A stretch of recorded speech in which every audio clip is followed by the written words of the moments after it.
Viral gara-gara bau parfum ayah yang menyengat, saudara tiri bertengkar, 18 tahun tak akur.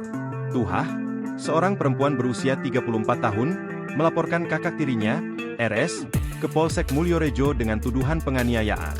Laporan tersebut muncul setelah perselisihan di rumah mereka di Jalan Kalijudan terkait bau parfum ayah tirinya, LND. Insiden tersebut terjadi saat ibu kandung Tuhah dan LND sedang duduk bersama di ruang tengah menonton TV. Tuhah awalnya menutup pintu ruang tamu karena tidak suka dengan bau parfum LND. Ia sempat membuka kembali pintu setelah diminta ibunya. Tuhah kemudian meminta ayah tirinya untuk pindah dari ruang tamu. "Saya alergi, gak suka baunya terlalu menyengat.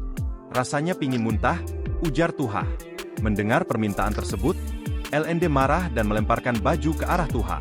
Perselisihan semakin memanas ketika RS, anak kandung LND dari pernikahan sebelumnya, turut terlibat dan memukuli Tuhah dengan helm. "Saudara tiri ini memukuli saya berkali-kali dengan helm," kata Tuhah. Tuhah menjelaskan bahwa hubungan dengan ayah tirinya tidak akur sejak lama. Selama 18 tahun menikah dengan ibunya, LND yang bekerja sebagai modin tidak pernah menafkahi keluarga. Kapolsek Sukolilo, Kompol Aspul Bakti, menjelaskan bahwa laporan penganiayaan tersebut sebenarnya telah diajukan oleh Tuhah tahun lalu. Laporan ini sempat dilaporkan kepada petugas Binmas dan SPKT serta diteruskan ke Propam Polrestabes Surabaya. Namun, Kapolsek menambahkan, laporan tersebut telah dicabut oleh orang tua Tuhah pada 6 Juni 2023. Keputusan pencabutan laporan tersebut cukup membuat Tuhah bingung. Ia yang sudah dewasa penyelidikan mandek hanya karena keputusan orang tuanya.